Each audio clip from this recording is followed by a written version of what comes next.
Добро вечер, вие слушате Радио Канал 103, ова е емисијата Данси Макабре со своето 629-то издание. Традицијата наложува Данси Макабре да ја направи својата филмска жртва и да посвети една епизода во годината, како што тоа го прави секоја година, на најквалитетното што се појави на големиот и малиот екран во периодот на октомври, што во светската хорор заедница е прогласен за месец на хорор филмот, кој кулминира, се разбира, со Ноќта на вештерките, односно празникот во кој цивилите се обидуваат барем за момент да бидат во чекор со гледањето на хорор филмови со хорор фановите, иако љубителите на хорор филм многу добро знаат дека хорори се гледаат 365 денови во годината, па затоа ја насловувам епизодата Секој ден е Хелоуин. Да беше Питер Стил жив, секако дека немаше да се налути за позаимениот негов стих, бидејќи секој ден се слави мрачната убавина која ја нуди жанровскиот филм на своите обожуватели. Изгледав 30 на филмови минатиот месец и од нив ќе издвојам 9 за кои сметам дека треба да се обрне внимание, бидејќи се најдобрите филмски убици што може да ги понуди жанрот во овој миг. Така што вечерот ќе говорам за серијски убици со моторни пили, измачувачи во квизови, гладни ајкули по војничко месо, имаме ненаситни вонземјани кои си ја бараат белјата во филмовите, потоа момци кои не смеат да престанат да трчаат, куче во проколната куќа и многу други миракули на грозомората. Така што останете вклучени до крајот на епизодата, каде ќе се крие уште едно мало изненадување, еден мој бонус кој што го подготвив за ова епизода. А епизодата ја започнавме со композицијата Factor System, која што се наоѓа на новото студиско остварување на хардкор ветераните Biohazard, односно на нивиот нов албум Divided We Fall. И во продолжение слушнавме еден кавер, односно слушнавме обработката на Ace of Spades од страна на Pennywise. Тоа го направивме баш поради тоа што се појави неодамна компилацијата Killed by Death, односно панк трибутот за Motorhead, каде што покрај Pennywise и другите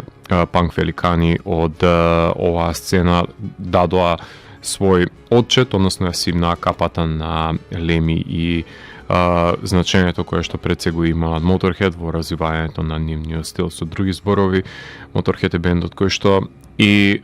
панкерите и хардкорците и металците подеднакво го уважуваме. А во продолжение ќе слушнеме композиција од Paradise Lost, ја слушаме Tyrant's Serenade, односно таа се наоѓа на нивниот нов студиски албум Ascension. Односно слушаме музика која исто така беше издадена во изминатиот месец.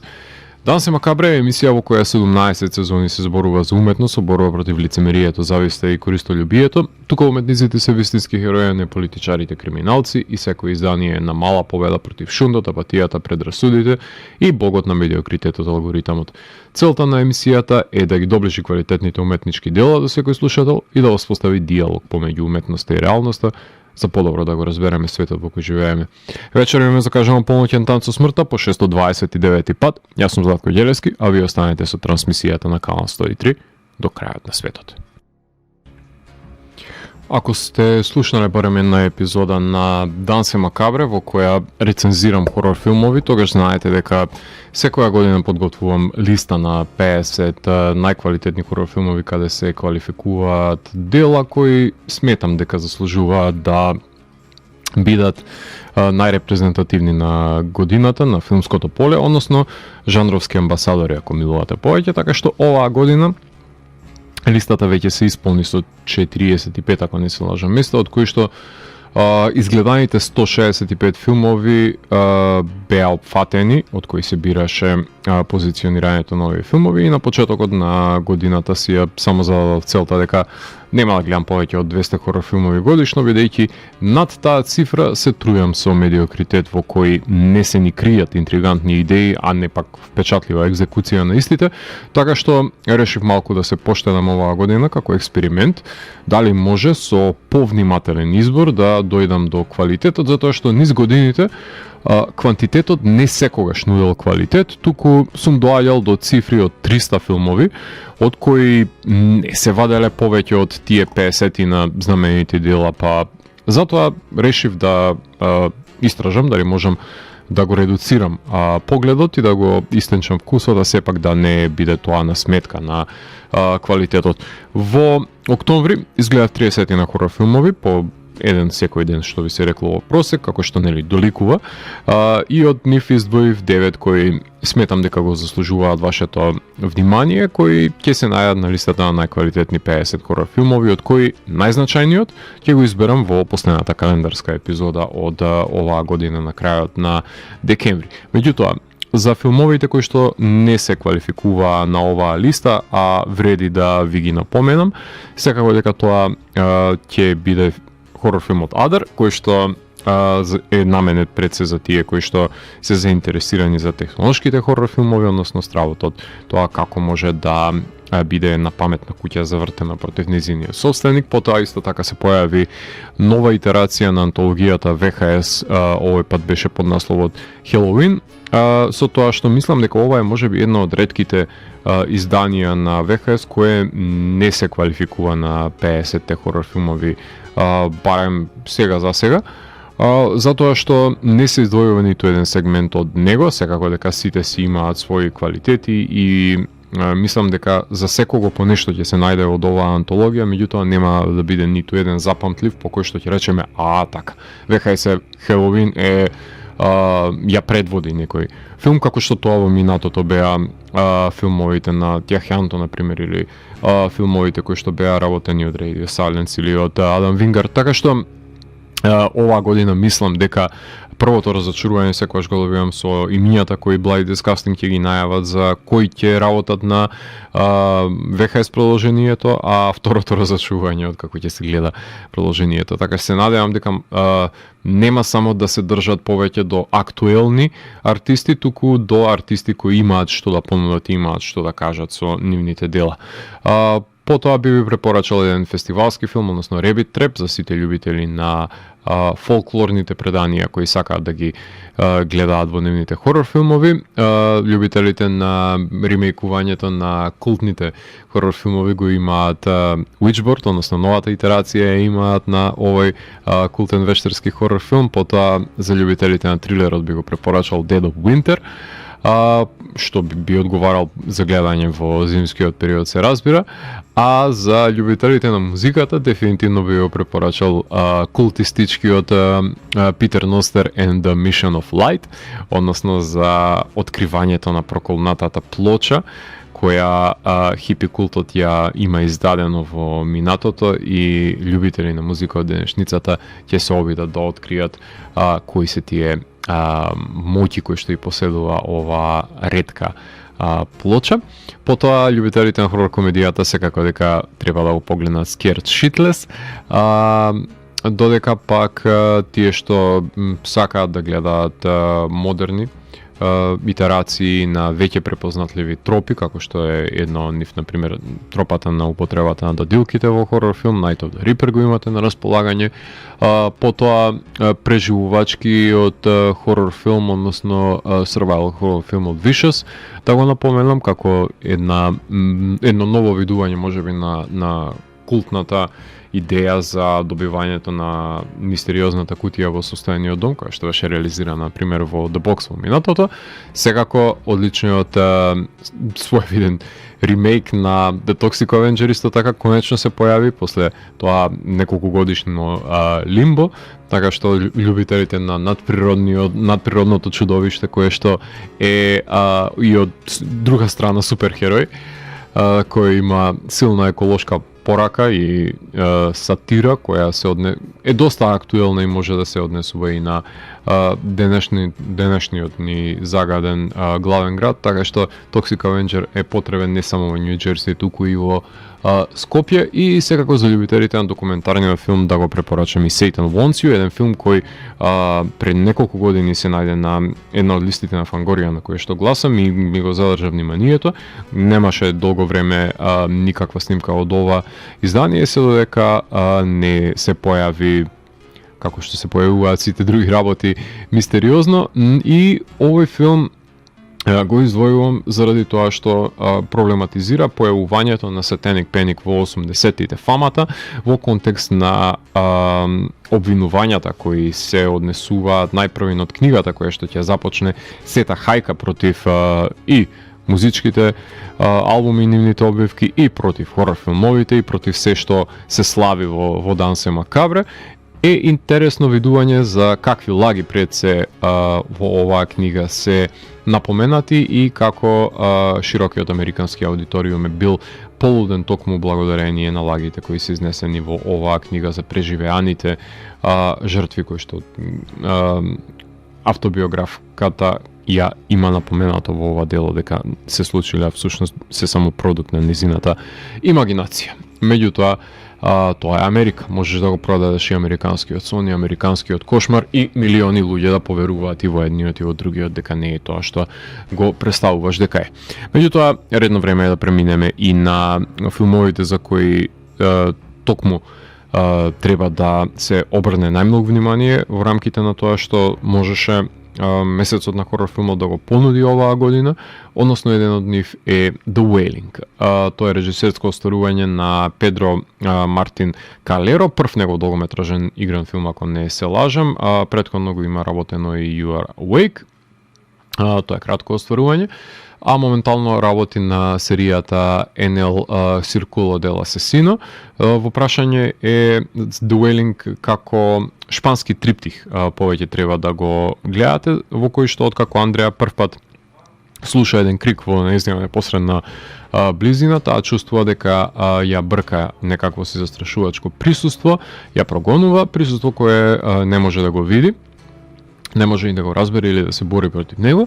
20 години претходно имаме едно друго навраќање на една друга локација, илјадници мили оддалеченост од неа, каде што Мари била прогонувана од истата таа ужасна сила и ги демне еден морничав вознемирувачки звук кој што е некаква комбинација на крик и на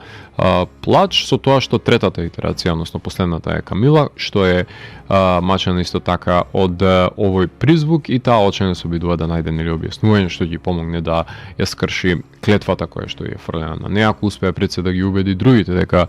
постои ентитет во зградата која што таа го слуша. Значи во прашање се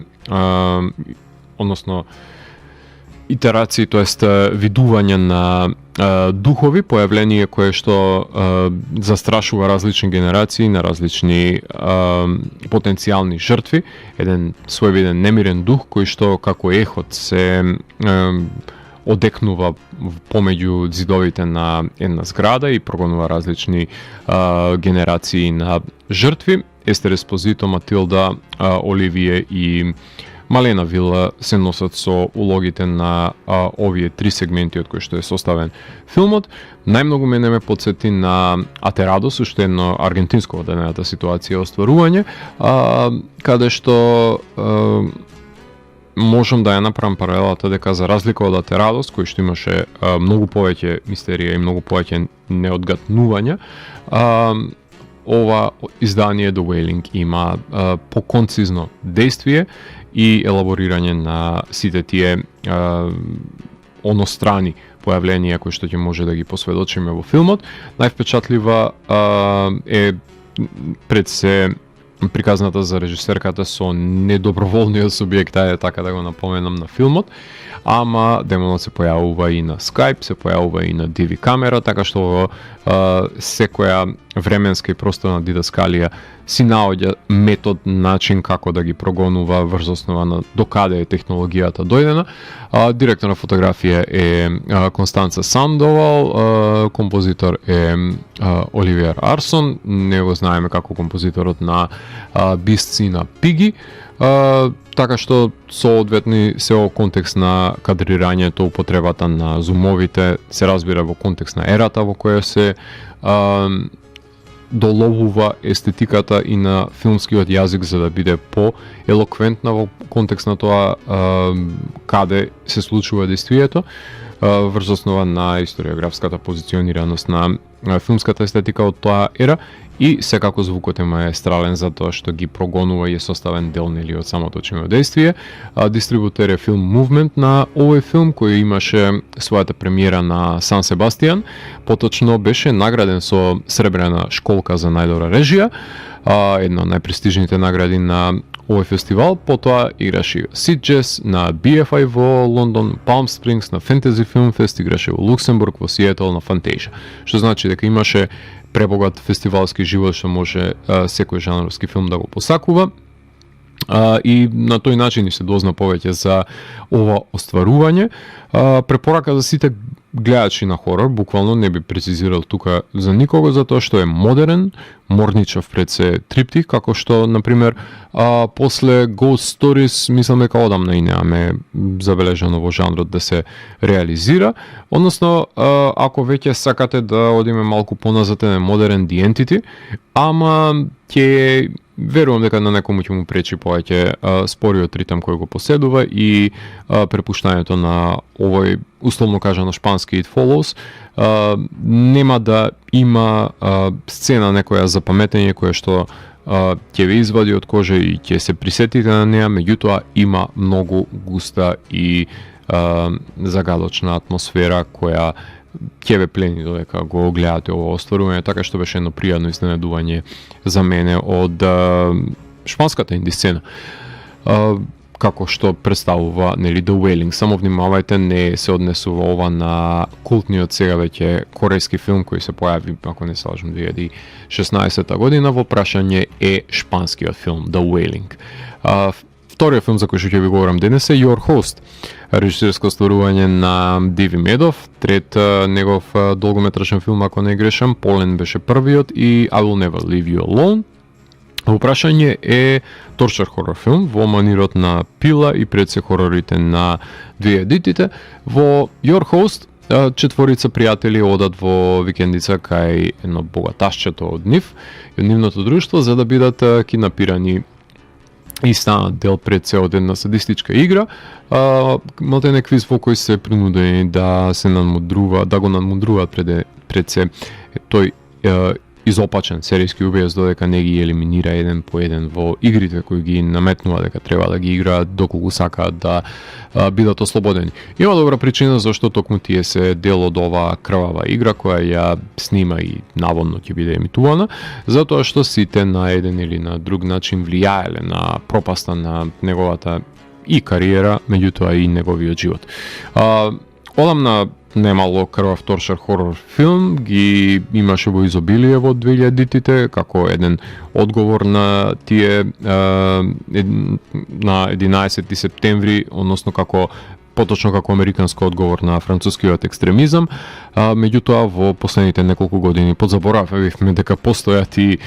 максимистички хорор филмови, не само минималистички хорор филмови какви што на пример A24 ги сервираат заедно со Неон, така што ова е од другата страна на спектрумот, односно максимистичкиот хорор филм е повеќе можеби некаква си модерна итерација на хорор филмовите 80-тите и нивната глорификација на насилството на грандиозна сцена како што тоа на екстремен начин беше прикажано во хорорите од 80-тите. Мјау Мјау Фреди Кругер од ремейкот на тој филм, Джеки Ерл Хейли е водителот на ова игра, овој квиз ако повеќе сакате, кој има бизарно се разбира во неговата изведба, иако е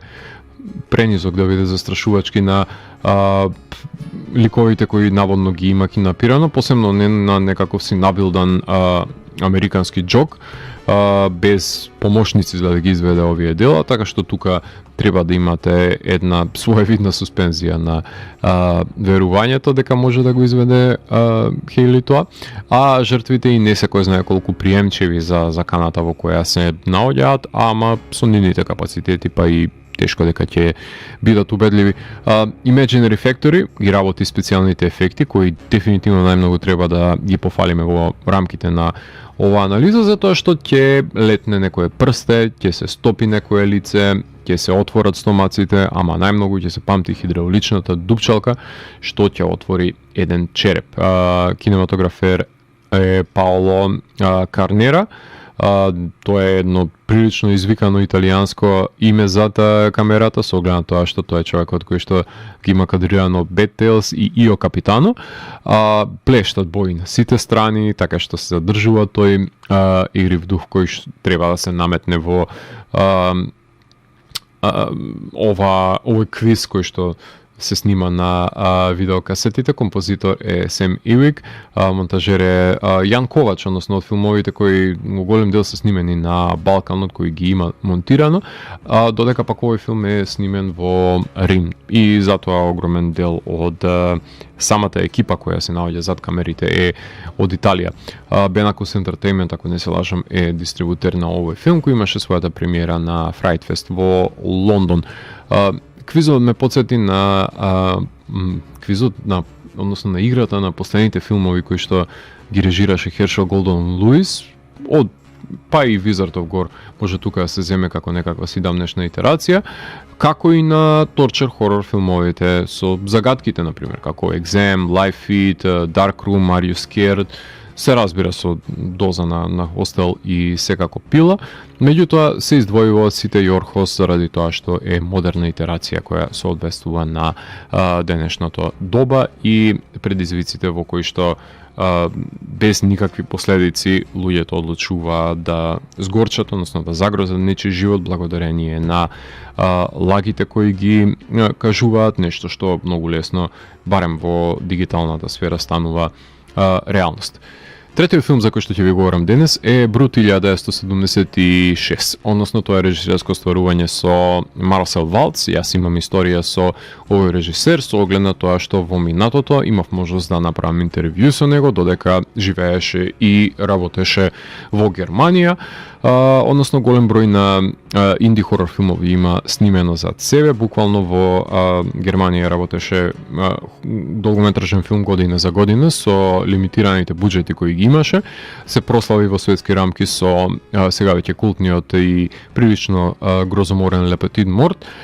Потоа ги режираше Maximum Violence, Plastic, Raw серијалот исто така е негов и замина во Америка. Се пресели благодарение на ремейкот кој го правеше на Bloodfist од Хершел Голден Луис, потоа таму продолжи да ги режира и Blind, Rootwood, Pretty Boy и Death's a Rap беше последното остварување кое го направи пред Брут. Меѓутоа, исто така имав можност да гледам и едно од поновите негови остварувања Garden of Eden, кој исто така не е воопшто наивен, меѓутоа не знам дали би го гледал Jurassic Reborn, кој колку што можеме да забележаме некаква си итерација на Asylum на Jurassic World. Во му представат, односно најавени се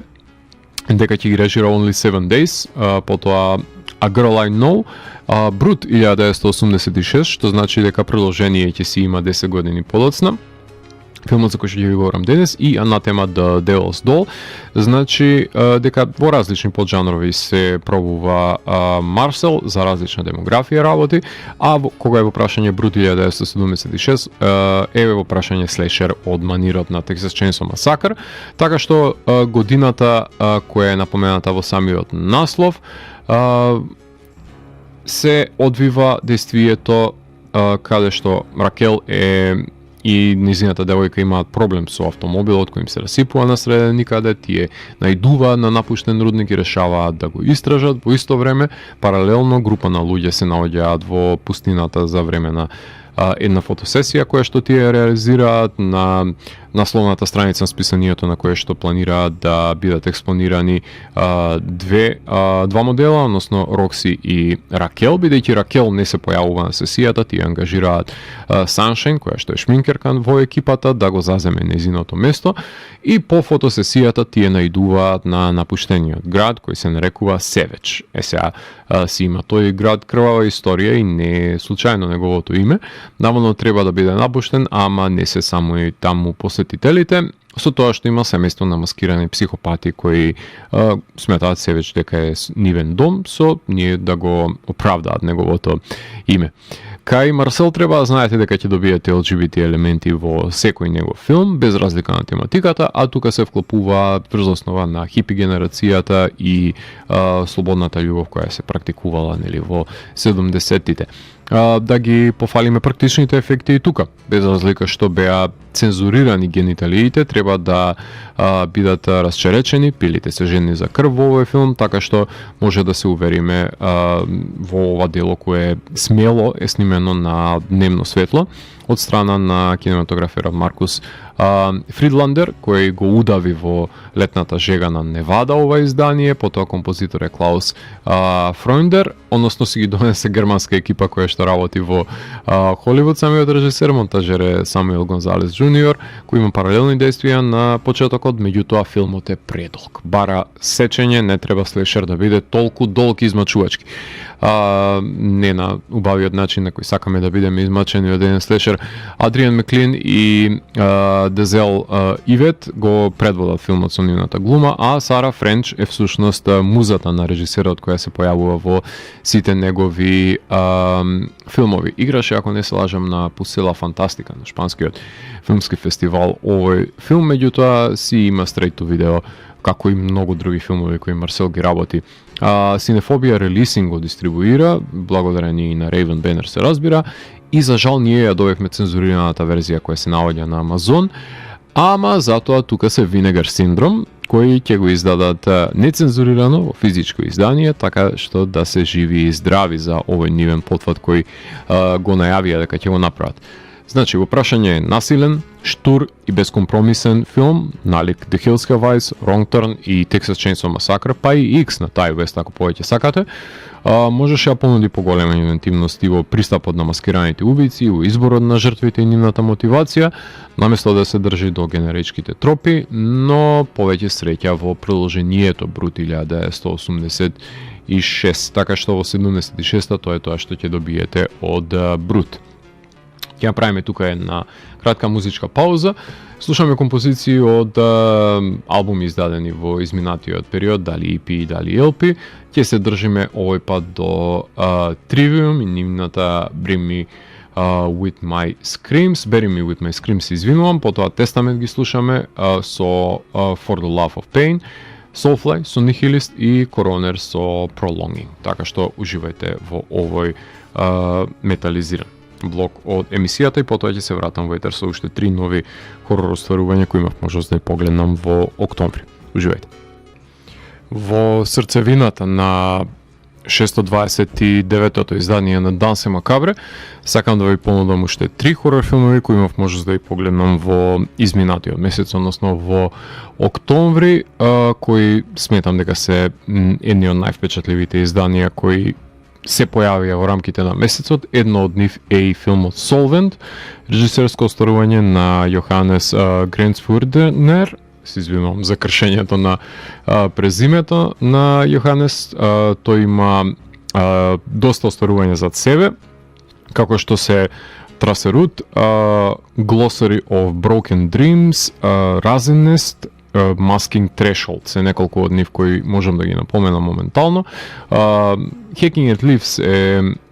едно од тие остварувања кои се најавени дека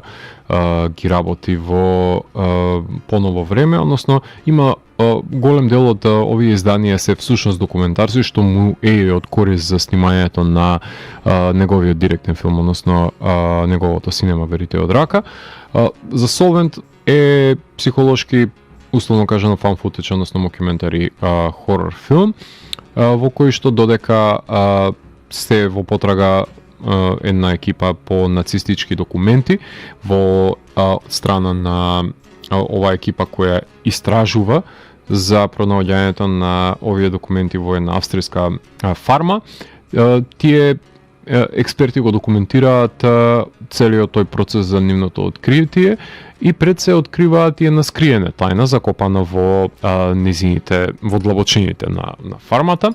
Односно, американскиот емигрант Гантерес Холбрук станува обседнат со решавање на мистеријата, која поаѓа од гасовите кои се шират од подземната цевка во една од шталите и сведочиме на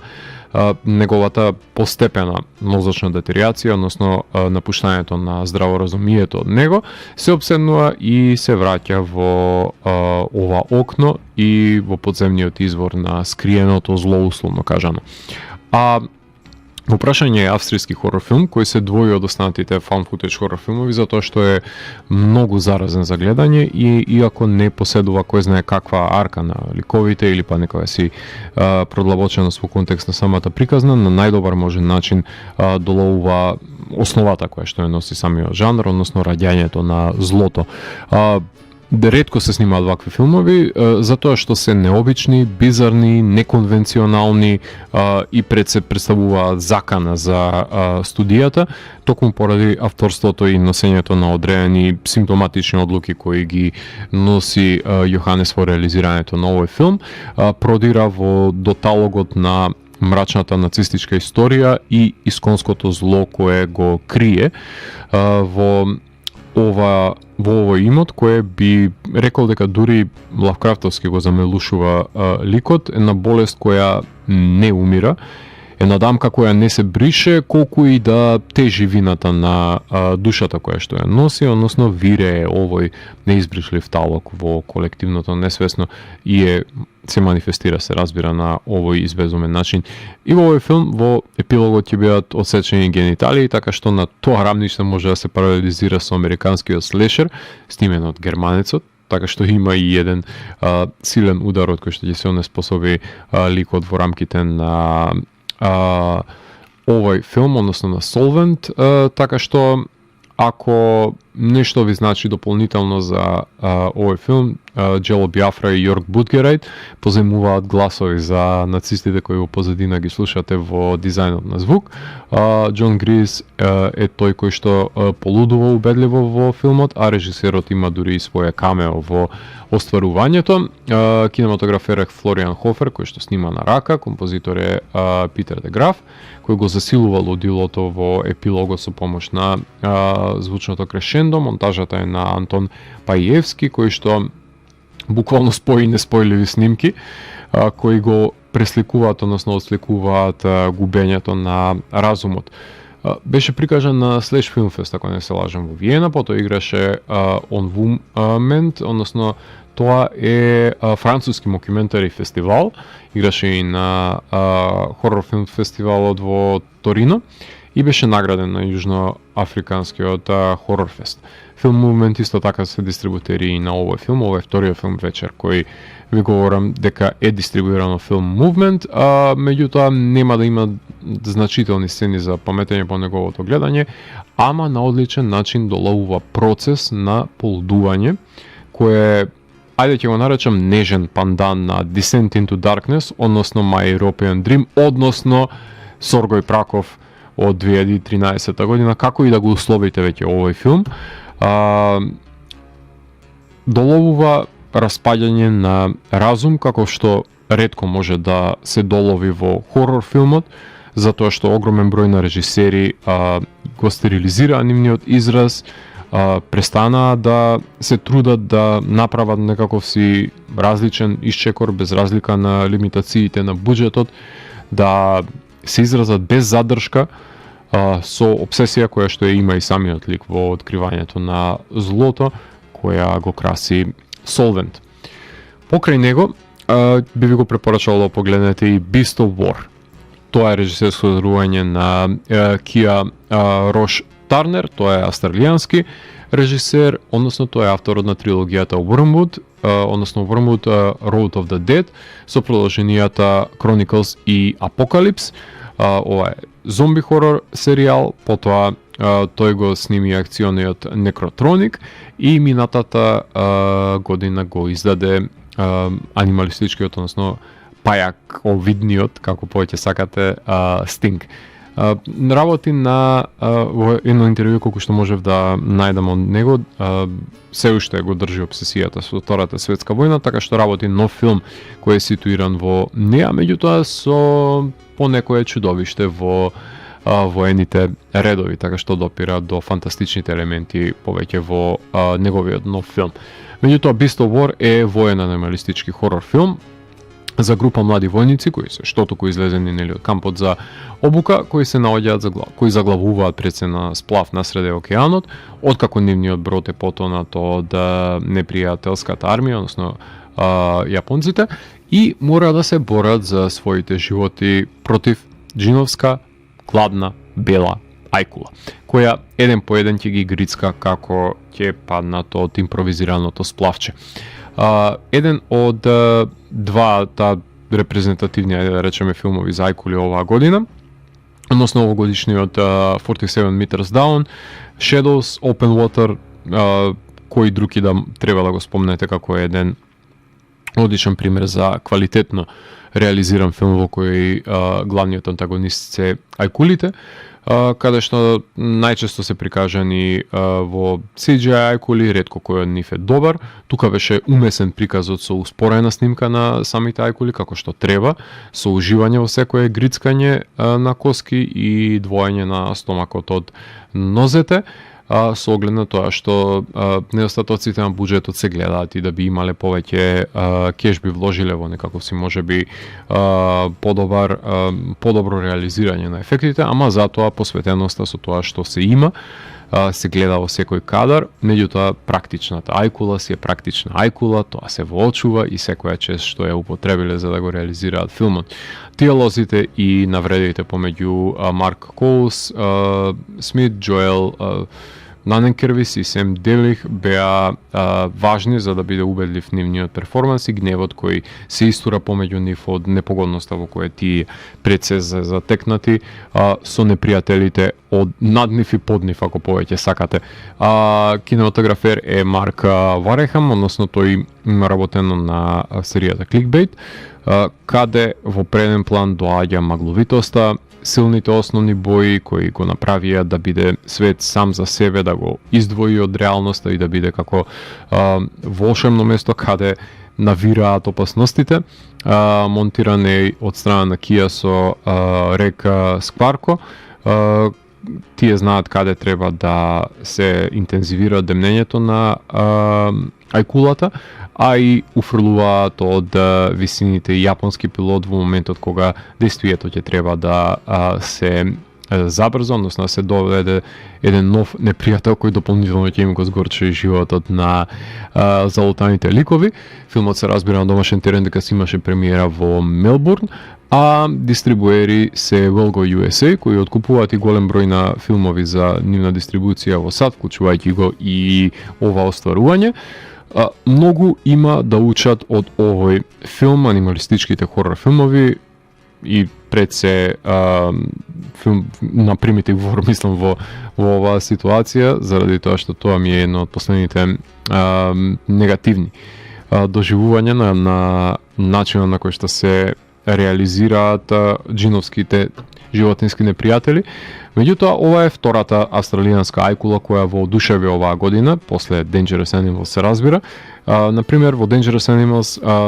се хибридизираше жанрот со помош на слешер жанрот, меѓутоа во Beast of War се хибридизира со воениот филм, односно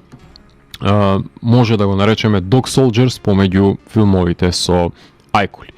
Доколку сте нивен љубител, дефинитивно треба да го погледнете. И последниот филм во овој сегмент за кој што ќе ви говорам е Bone Lake, односно тоа е режисерско остварување на режисерката Мерцедес Брайс Морган. Најчесто таа работи на епизоди од ТВ серии, потоа има работено на филмовите Forbidden и Fixation. Мислам дека најпознатиот филм, барем јас кој што го имам гледано, е Spoonful of Sugar. Ако не се лажам, во најава и беше ESC, кој што е трилер за пукање во средно училиште од учениците и ќе работи на комедијата Kate Might Die. Bone Lake е еротски слешер хорор филм, каде што романтичниот одмор на еден пар, на еден осамен имот покрај езеро е нарушен во моментот кога се принудени да делат вилата во која што престојуваат со мистериозен и привлечен пар кој на секој можен начин ќе се обиде да ги заведе и изискува нив и нивното либидо. Airbnb летувањата се претвораат во кошмарен лавиринт на секс, лаги и манипулации, што ќе резултира со крвава пресметка и пред се борба за преживување. Игра која со години ја практикувале газдите во одморалиштето. Јас ќе додадам на синопсисот кој што е приложен од страна на продукцијата. Иако сметам дека не е доволно нагазен еротскиот аспект во делото, убаво е што некој филм се осмелил во денешницата да не потсети дека постоја еротски трилери и нивната славна ера во 80-тите и 90-тите, што не смее да биде занемарено. Мала е низата на еротски хорор филмови, дури во севкупната 100-годишна историја на жанрот, затоа што најчесто е тоа дел од зачинот, односно не е единствениот поджанр, како што тако беше случајот на пример со Gerald's Game, со Succubus, со Untamed во поново време, па со Girl House, па и би се навратили и на Bathory, на Embrace of the Vampire,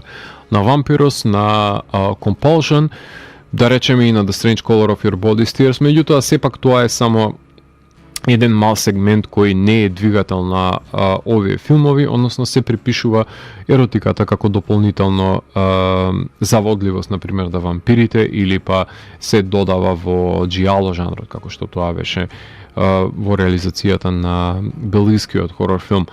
Меѓутоа, Fexco Corporation треба да ги пофалиме за реализирањето на практичните специјални ефекти со употребата на моторната пила во човечките тела. Тоа е секогаш тешко и изискувачки да се реализира во рамките на еден хорор филм. Потоа имаме употреба на пропелер за ликвидирање на еден лик, се разбира и кршење на вилица, така што е доста крвав и доста грозен, мораме во контекст на изведбата на практичните специјални ефекти. Меѓутоа, да не се сватиме погрешно, овие насилни сцени се ставени на купче, кога ќе се интензивираат слешер аспектите, односно се обелоденат убиците или убиецот и нема враќање тука веќе назад. До тогаш имаме секси интриги од саат време кои што траат во ова остварување. Алекс Роу, Меди Хейсон и Марко Пигоси ја предводат камерната екипа во овој филм. Кинематографер е Ник Метјус, него го знаеме како човекот кој го сними Пила, Десетката и Кок. Прав човек за снимањето на Грозоти во Џорџија. Композитор е Роке Банос, тоа е култен композитор на хорор филмови пред се шпански филмови. Овој пат се работува со Бен Черниз, каде се нагласуваат пресметките и се задоволат игрите помеѓу партнерите. Монтажата е на Анјум Грама, таа ја балансира еротиката и крвиштата, што не се исклучуваат секогаш, затоа што првата бара споро темпо, а слешерот бара забрзување со кратки кадри, и затоа се пролонгираат убиствата со оглед на тоа што има мал број на ликови и не е баш ефективно доколку сите се ликвидираат на почетокот на филмот. А делото беше прикажано на Fantastic Fest, на Fright Fest, на Fantasy Film Fest, така што се слушна за него добриот глас, беше награден на Brooklyn Horror Film Fest, така што беше една добра стратегија за промовирањето на ова остварување од страна на LD Entertainment и Bleecker Street медија, кои што го промовира филмот на големо платно со свое лимитирано прикажување. Со оглед на тоа што неодамна излезе Speak No Evil и уште кнедлата во грлото ми стои од крајот на оригиналниот филм, на хартија може да се доближи Bone Lake како филм за два пара кои не си го мислел најдоброто едни на други, само со зголемено либидо и покрвави пресметки, но не очекувајте пресврти како на пример во Barbarian, тако што беше случајот и откажувањето на тоа Airbnb. Тука се си е предвидливо, што воопшто не е зло и не може да земете како за зло на самото остварување, ама затоа пак ова е крваво дело кое се двои токму поради таа комбинација помеѓу еротскиот поджанр и слешер поджанрот на Bone Lake. Правиме тука една музичка пауза, односно во продолжение ќе ги слушнеме загубениот албум на Вимик, односно по смртта на Джој Џордисон, последното остварување кое ги има неговите тапани. Ќе слушаме композицијата Марионет од него, потоа ја слушаме Каркоса со едно прилично звучно име на истоимената композиција како ја гласи самиот нивен нов албум, The X Forgets, The Tree Remembers. Потоа ја слушаме Author and Punisher, односно експериментаторот со тие фамозни инструменти кои што се со засебна машинерија со кој свири со помош на неговите раце. Ќе слушнеме моќната Титанис и потоа двете најагресивни можеби композиција за оваа вечер. Дефинитивно не смеев да ја пропуштам можноста да ви го представам новото албумско остварување на Деткор ветераните, кои се едни од тие кои можеби мене ме воведоа во едни од првите бендови кои ме воведоа во убавините на овој поджанр, односно The Spice Icon. Ги слушаме со Over My Dead Body, од кој што метхоникот од Kublai Khan гостува на оваа композиција, и потоа ги слушаме Peeling Flash со Channel Zero. За на крај потоа да се вратам во етер и да ви говорам за преостанатите три филмски остварувања кои беа најрепрезентативни за октомври. Уживајте. За самиот крај на ова издание на Дансе Макабре преостануваат последните филмови кои ги издвоив како највпечатливи остварувања за октомври. Едно од нив е и филмот Good Boy во режија на Бен Леонберг. Прашање е неговиот прв долгометражен игран филм, ако не се лажам. Претходно им работено на кратки остварувања. Ова е хорор филм со прогонување, односно со надприродни сили кои што демнате на куќа, меѓутоа протагонистот во филмот е кучето на самиот режисер. Односно во Good Boy лојалното куче се сели во селска семејна куќа со својот собственик за да откриеме дека надприродни сили всушност се кријат во сенките помеѓу зидовите. Додека мрачните суштества таму се закануваат на неговиот човечки придржник, храброто кученце мора да се бори да го заштити оно што најмногу го сака, неговиот најдобар пријател. 3 години го има режирано филмот во континуитет самиот режисер, односно има 400 снимачки дена. Тоа се должи на фактот што неговата звезда не баш секој ден сака да глуми, со оглед на тоа што без разлика што е собственик на кучето кое се појавува во овој филм, и тоа како има сцени за глумење, односно за доловување на гримаси кои верувам дека не секогаш работеле во потребите на сценариото. Многу лесно може да се вклучи во филмовите за соочување со смртта, односно надприродното отворување на нејзиното доаѓање да ги покоси животите и пред се губитокот на себе си. Додека стопанот во овој филм се бори со неизлечивата болест, губејќи пред се секој ден дел од неговиот карактер. Нема кој знае какви застрашувачки сцени за паметење, но има една убава игра со сеништата кои се врткаат низ домот, како и пред се игра помеѓу животот и смртта, односно живите и мртвите, иако авторот можел да посвети малку повеќе време и да вметне некое споредно действие, да влезе во перспективата на кучето, на овој начин се тенчи сценариото кое условно кажано има материјал за краток филм, меѓутоа се развлекува во долгометражен филм. Инди, потоа Шейн Дженсон и Ариел Фридман го предводат овој филм, иако знаеме дека Инди кучето на режисерот е всушност звездата на овој филм. Кинематографер е режисерот и монтажеристот така е режисерот, што секогаш е опасно за еден филм каде што би се загубил ритамот кој го поседува или па нема добро сушиени кадри, како што е случајот тука. Композиторот е Сем Боус Милер, мора да исцртува емоции со помош на музиката, да се разбира на куќето, да биде во негова линија, односно во линијата на драматуршкото действие кој се зацртува да се долови. Би рекол дека е прекраток од една страна со 72 минути, ама па колку од друга страна можеш да извадиш куќето, колку не сакаш да го елаборираш, односно да го надополниш и избогатиш сценариото. Independent Film Company или нагалено кажано култните AFC во соработка со Shudder го дистрибуираат филмот, едните во кино, другиот на платформата на хорор гигантот, и тоа е добро проверена колаборација која го промовира делото, што во изминатата година неколку имаше вакви соработки на исклучителни остварувања кои AFC знаат да ги уловат на филмските фестивали. Премиерата овој филм ја имаше на South by Southwest,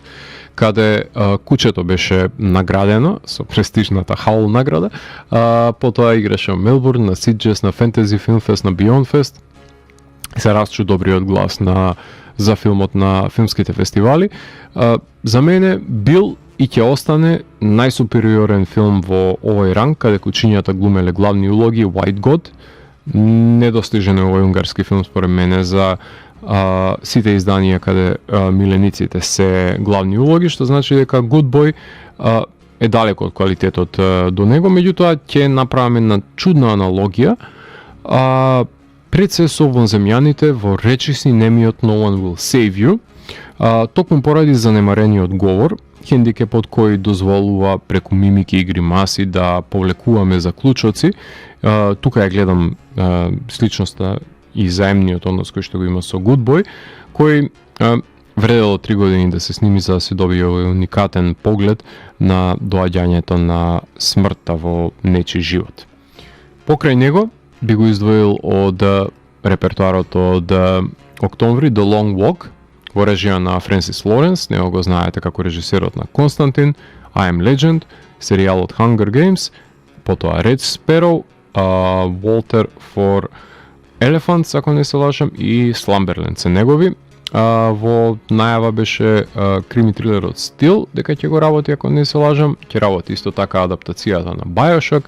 и во најава е Константин 2, ќе почекаме да видиме дали и тоа ќе се случи. Кога е во прашање до Long Walk, станува збор за survival дистописки хорор филм, каде во блиската иднина Америка ќе стане полициска држава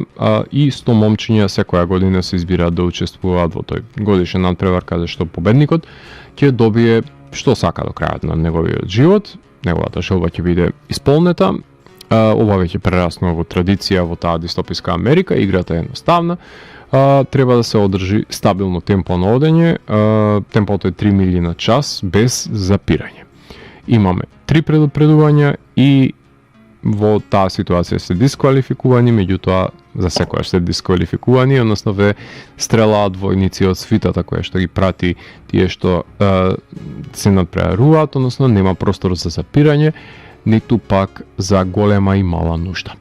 Со оглед на тоа што македонската хипстерска дисциплина покрај одењето на планини стана и трчањето, би ве замолил да не земате сила дека можете и вие со денови да одите без престан,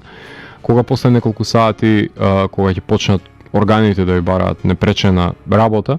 кога око нема да склопите и ќе ве стегне стомакот, тогаш не се замислувајте дека сте семоќни од удобноста на вашите домови и убедени дека може да го изодите овај предизвик, а да не зборувам дека се пешачи на вечер, на дожд, на ветер, на студ, на пеколно сонце. Тоа можеби најдобро го доживеа и студентите кои што пешачеа во изминатиот период во Србија. А единствена препорака што имам е да си носат екстра патики, храна и вода, но и со тоа преживувањето е дефинитивно тешко, дури и студентите има можност да преспијат во градовите. Тоа е луксус во филмот The Long Walk, така што таа паралела можам да ја направам од нашето соседство. Големината на Стивен Кинг, авторот на книгата која е адаптирана ова дело, е во ваењето на тродимензионални ликови кои преку диалогот ги запознаваме што табиети имаат и од конфликтите на спротиставените гледишта се раѓаат, нели, пресметките во самото дело, па затоа неговата маестралност се покажува тука на дело, бидејќи кој и да беше друг автор, ќе имавме само движечки карикатури како потрошна стока за елиминирање во секој наредни десетина минути само за да се задржи темпото во овој филм. Се убиваат тинеџери на сите страни, најчесто со истрели во нивните глави. Меѓутоа, кој ме виновен што застануваат, тоа така би се ваделе властите. Кон крајот на филмот паѓаат и разговорите за легитимитетот на овој надпревар, што постепено прераснува во мотивот на кој ќе се темели разрешницата пред самиот епилог. Се отвара и темата за омразата како гориво во еден живот, која не може да биде двигател во новиот свет и промените. иако до неа сепак доаѓа во самиот крај, очигледно дека била неизбежна. Фали делот од книгата со воајеризмот на овие снаф убиства, како кои се емитуваат ширум државата, како и делот со обкладите за победникот, како и крајот, односно крајот е сменет, затоа што друг преживува, што има сосема поразлично значење во контекст на ситуацијата која што ја гледаме во филмската адаптација. Купер Ховман, Дейвид Джонсон и Герет Уеринг го носат филмот на својот грб, односно го одат филмот, ако повеќе сакате. Джуди Грир се појавува накратко, ама нема да забележите, верувам, дека наредникот, односно главниот кој што ја предводи војската, го под шминката се крие Марк Хамил. Кинематограферо е Џо Вилемс, кој што го долови сивилото на светот во распад, снима анаморфно за да се прикаже широчината во пустелијата. Композиторот е Джеремаја Фрејц, кој што држи кој што ги дружи пред се во транзициите овие ликови кои што пешачат и тензичноста на сцените ја одржува. Монтажата е на Пеги Екбален и Марка Јошикава, кои што имаат неколку непотребни скокови наназад, иако кога ќе почнат предупредувањата знаеме дека нишаните се вперуваат во ликовите и кадрите се кратат во должината, темпото бара да биде константно, тука е таа постојана борба, но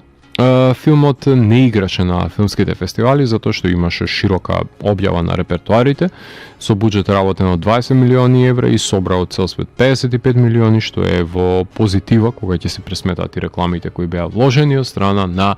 Lionsgate и Vertigo, кои го дистрибуираа ова дело. Направија и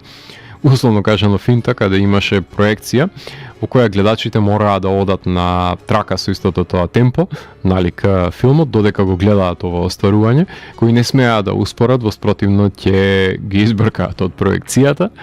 И, условно кажано, ова е еден Full Metal Jacket со кинговска луцидна идеја за непростојното одење, односно неговата The Lottery, ако повеќе сакате,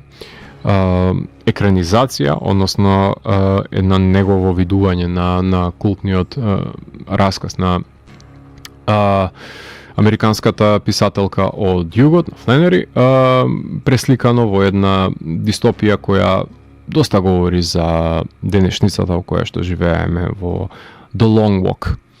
И уште едно остварување за кое дефинитивно треба да го обрнете вашето внимание, заради тоа што убеден сум дека е едно од најзначајните кои ги имам погледнато во текот на оваа година, а тоа е филмот Jimmy and Sticks, режисерско остварување на Џо Бегос, односно тоа е металецот од Канада која започна кариерата со Almost Human, проложи со The Mind's Eye, со VFW, со Bliss и со Christmas Bloody Christmas, кој го славевме пред неколку години, во која слушнавме култната композиција на Artless, феноменален стонерок бенд кој искористи во една фамозна сцена од неговиот Крвав Дедо Мраз. Меѓутоа во Jimmy and Sticks во прашање е вонземјански научно-фантастичен хорор филм со каде чудовиштата се фамозните Греймен,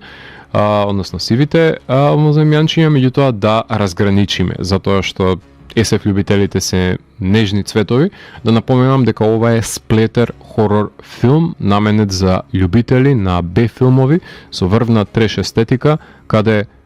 покрај тоа непријателот доаѓа надвор од вселената токму кај Џо Бегос. Односно, режисерот го глуми Џими Ленг, кој заглавува во оваа неволја за време во кое што тврди дека бил киднапиран од вонземјани и плашејќи се од нивното повторно враќање го контактира својот стар пријател Стикс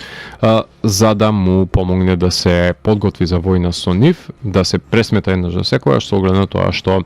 вршат инвазија на неговиот дом и треба да си го одбрани од овие вонземјани. Филмот е снимен токму во домот на режисерот, на Џо Бегос, кој си се глуми себе си во некаква си негова верзија која што ја има замислено за потребите на овој филмаджија во филмот. Има крвиштава боја колку и душа сакал ова стварување, до тој степен што си го испрскал режисерот плафонот и сега не знае како да го исчисти, па си оставил прсканиците да бидат дел од неговиот нов декор. Се гмечат глави, се распрснуваат во земјани и се бодат со нивна коска од раката, се тепаат едно со други тела, излегува едно битие, налик The Thing, визуелните ефекти ги работи Брендан Кристијансен, кој работеше на Суперхост. Знае тој како треба со чудовишни мутации и сечењето на екстремитетите ќе биде една култна сцена за паметење со оглед на тоа што Џо Бегос си ги сечеше неговите нозе со вистинска пила за потребите на овој филм. Бегос знае малку да се заборави со акцијата и ефектите, да присликува негови омилени филмови и да остави драматуршкото действие незбогатено, особено во средишното на творбата, но компензира затоа со експлицитните пресметки и премините помеѓу реалностите,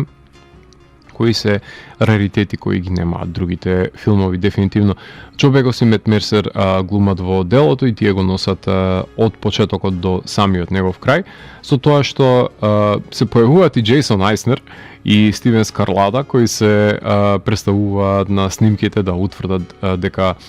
вонземјаните киднапираат и силуваат луѓе. Во најдобар начин што може да го доловат тоа, најубедливо. Кинематографер е Брайан Соуел, заедно со Майк Тестин, секоја чест на снимањето на Рака, на Супер 8 и Супер 16 на филмска лента, со прекрасни кошмарни визии и продорна снопна светлина од надворешноста за да се долави на филмската лента, што Бегос во минатото неколку пати го има направено, и игра во камера со перспектива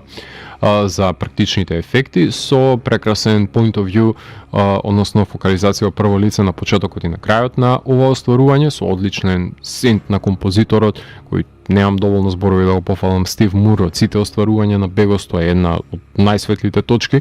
нека му се рацете негувани за да може да свири понатаму. Монтажер е Джош Етиер, кој го состави ова лудило, во кое има и лажен трейлер на почетокот, кој го реализираше Илај Рот, продуцентот и презентерот на овој филм, и има додаток за начинот на снимање на филмот, односно Илај Рот го препозна талентот кој го поседува Џо Бегос и застана зад него. Со буџет од $175,000 се сними ова ремек дело на треш хорор кинематографијата. Channel 83 Films го продуцираат, WTF Films го дистрибуираат. Кога ќе посакате да гледате вистински независен хорор филм и во душа и во буџет, кој е исполнет од практични ефекти, односно денешен пандан на Brain Dead и Bad Taste од Питер Джексон или па филмовите на Хенен Лотер или па Breeders, тогаш не го пропуштајте Jimmy and Sticks, или па во изминатите неколку години имаше една јужноафриканска итерација каде што телото беше запоследнато од страна на воземјаните, исто така за кој ви говоре во рамките на ова емисија, кој се уште можам да кажам Jimmy and Sticks дека дефинитивно ќе заврши на топ листата на 10 хорор филмови на годината, барем сега за сега, додека не се појави нешто поинтригантно да го заземе неговото место. И како и сите музички албуми од 90-тите и од 2000-тите, на крајот, по завршувањето на 9 композиции во дадената ситуација која што имаме 9 филмови за денес, секако дека ќе се крие и по еден hidden track, односно скриена творба за лојалните слушатели. Се разбира дека подготвив едно такво изненадување во оваа емисија која не го најавив со промотивниот материјал. Вчера се појави 10-тиот филм за кој што ќе ви говорам денес, односно Black Phone 2, во режија на Скот Дериксон. Тој е режисерот кој што застана зад Hellraiser Inferno продолжението, потоа The Exorcism of Emily Rose, The Day the Earth Stood Still, Sinister е негов, Deliver Us from Evil, Doctor Strange, оригиналниот The Black Phone, има работено еден сегмент од VHS, односно VHS 85, и The Gorge се негови. Во најава дека ќе работи на The Night of the Hunter, The Breathing Method и Road to Bones. Кога е во прашање, Black Phone 2 е продолжение на еден хорор филм со прогонување од страна на едно сценично демонско битие. Во Black Phone 2 додека протагонистот од оригиналниот филм Фин во действието вториот дел има 17 години, се бори со животот по неговото заробеништво, неговата сестра почнува да добива повици во соништата од црниот телефон и гледа вознемирувачки визии за 3 момчиња кои се мртви во зимскиот камп познат како Алпско езеро, каде братот, сестрата и незиниот френдзониран пријател се пријавуваат да бидат помошници во кампот со тајна намера да откријат што се случило всушност со децата кои ги сонуваат за да ги затрупа снежна бура и граберот, односно ова демонско представление почне да ја напаѓа Гвен, сестрата во незините сни. Најпрвин да напоменам дека јас сум еден од најголемите противници на неталентираниот медиокритетен режисер Дериксон, кој сметам дека е добар само за блокбастерско плагијаторство, вадејќи нели хитови со млитави CGI кои се бледа копија на многу поквалитетни култни филмови, со исклучок на Емили Роуз и неговиот најнов филм, кој го потврдува правилото дека и расипан часовник 2 пати во денот е точен. Првиот филм не го поднесувам, односно The Black Phone оригиналното остварување, затоа што е заборавлив, безидеен, неконзистентен е, меѓутоа во вториот донесе многу добри решенија за кои што не знам дали и самиот режисер е свесен, меѓутоа го подобрија значително остварувањето, ги затвори ликовите во снежна бура, број 1. Не баре во прашање е Шајник на Кюбрик. Од граберот направи негова варијанта на Фреди Кругер, кој звучи како Ghostface која ќе ги повика на телефон. Сонетиот свет го реализираше во морничави Супер 8 и Супер 16 на филмска лента. Смачканото лице на крајот е црешата на смрзнатиот шлак на тортата во ова остварување и со оглед тоа што денес еден филм имавме како адаптација на Стивен Кинг, убаво е да имаме еден кој се базира на ликови од неговиот син Џо Хил, како што е The Black Phone. Итан Хок, иако е под маска, сепак е застрашувачко присуство и во ова остварување покрај неговите исклучителни скијачки способности на мраз. Мейсон Тома и Меделин Макгроу одлично доловија роднинскиот сооднос и секако дека тука го имаме Джереми Дејвис, кој иако има голема кариера зад него во Холивуд, секогаш за мене ќе биде чичко Чарлс Менсон по кој ќе го препознам.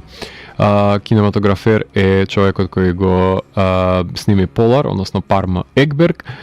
Секако дека најдобро се снаоѓа со снимањето анаморфно на снег и на мраз на среде Канада. Композитор е Атикус Дериксон, малку непотизам не е на одмет, и монтажерката на Егерс, односно култната монтажерка Луис Форд стои зад овој филм, односно го соши делото да изгледа на нешто многу пристојно и многу приемчиво. Беше прикажан најпрви на Fantastic Fest, потоа играше на Beyond Fest, играше, се разбира, за хорор љубителите, пред да премине на репертуарите и измози $100 милиони во светски рамки за 30 милионски буџет. Профитот е неминовен и заслужен, со оглед на тоа што веќе има лојална фанбаза од оригиналниот филм. Дериксон сними негов Фреди Кругер, драстично подобар од оригиналниот Black Phone, кој ќе се памти барем по локацијата и по неколку сцените со надеж дека Blumhouse и Universal нема да продолжат да го мозат до смрт серијалот. Доволно е Джейсоне, откажи се додека си на врвот, не прави конџуринзи и спин-офи од овој серијал, би те замолил тоа да не биде случајот и со Black Phone, заради тоа што Black Phone 2 е драстично поквалитетен од оригиналниот филм. Денес имав можност да ги рецензирам 9 хорор филмови кои го одбележаа месецот на хорор филмот, започнувајќи со The Wailing, продолжив со Your Host, Brut 1976, Solvent, Beast of War, Bone Lake, Good Boy, The Long Walk и Jimmy and Sticks, а како скриена бонус рецензија го анализирав и Black Phone 2. За крајот на емисијата ќе имаме можност да слушнеме неколку композиции кои ги издвоив пред се од новиот албум на Игор, ќе слушнеме препознатливата Blast Beat Falafel, каде се слуша мајсторството на ова луцидно музицирање од новиот албум Amen, и доколку имаме време би слушнале на композиција која е подеднакво луцидно отсвирена од Between the Buried and Me од нивниот нов албум, односно The Blue Nowhere, Absent Thereafter. Јас сум Зlatko Ѓелевски и го затворам 629-тиот гримоар на Дансе Макабре и го враќам на полицата кај останатите изданија кои кријат тајните на универзумот. До наредното издание на Дансе Макабре, гледајте хорор филмови и не плашете се ниту од животот, ниту од смртта. Пријатни кошмари.